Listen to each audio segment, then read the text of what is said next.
Unreal, man. Unreal. Yankee video here. Aaron Judge, oblique strain, oblique injury, out on the DL for a significant time there. And that's a whole team that's pretty much out. Look, you can play a whole team on the DL, right? You have Bird at first, who's injured, Tulowitzki at second, Andujar at third, Didi at short, Stanton at left, Hicks, at center,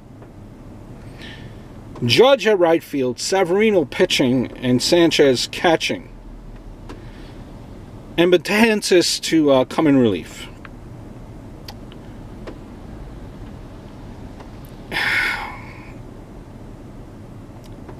I don't know. The thing is, are you going to say, listen, it's time maybe for the Yankees to evaluate the strength and conditioning group when you have this many injuries immediately after spring training? Is something up? Like, what is going on? Am I thinking too much about this?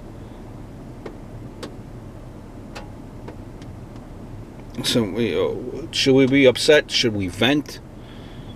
I mean, when I looked at the schedule, honestly, I imagined 22-6 in April, based on strength of schedule. But I also never imagined them fielding the B squad either. Torres,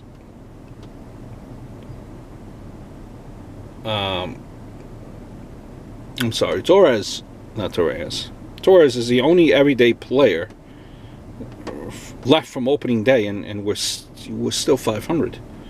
When they get 10 players back in time, it will be like 10 free agent acquisitions, and it will only make their bench and the 40-man deeper. We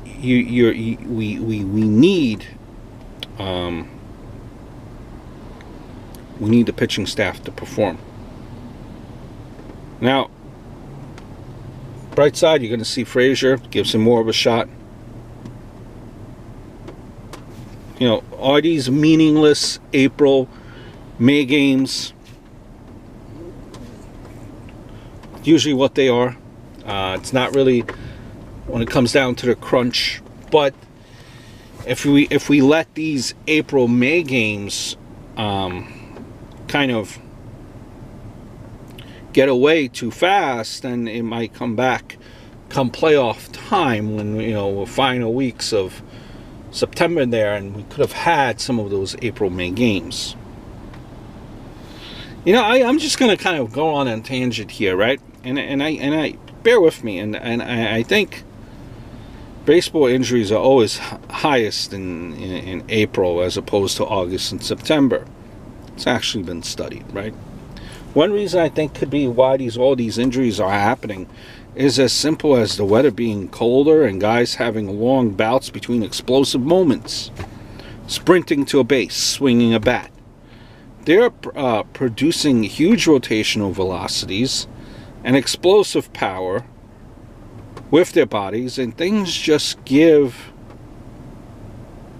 Things just give if they've gotten a little stiff. You have to look at the strength program too over the off season. This isn't a knock on the Yankees, because most clubs don't have complete control over what players do in the off season.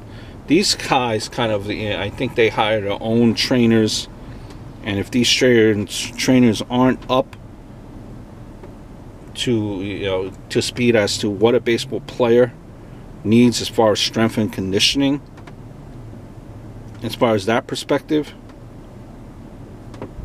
it's concerning that you get a player who's not prepared for the unique demands of their game, their craft. Most oblique injuries in baseball occur on the non-dominant side oblique. Exactly what Judge has. Again, these guys produce huge rotational velocities, so if they're lacking lead hip internal rotation range of motion,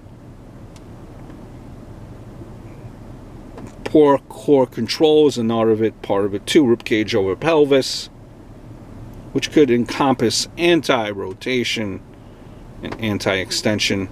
They can be open to these type of injuries. Pretty much what I'm saying is these guys are jacked up guys. You know, and when you're jacked up and you're moving, you're not. Things are do happen.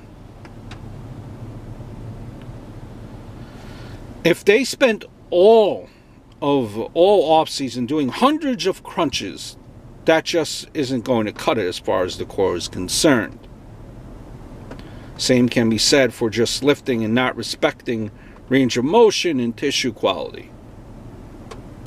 Getting strong and powerful isn't a bad thing, but if you're just training like a gym, like a gym rat, and or using bad form, that isn't helping. So how are we doing this training?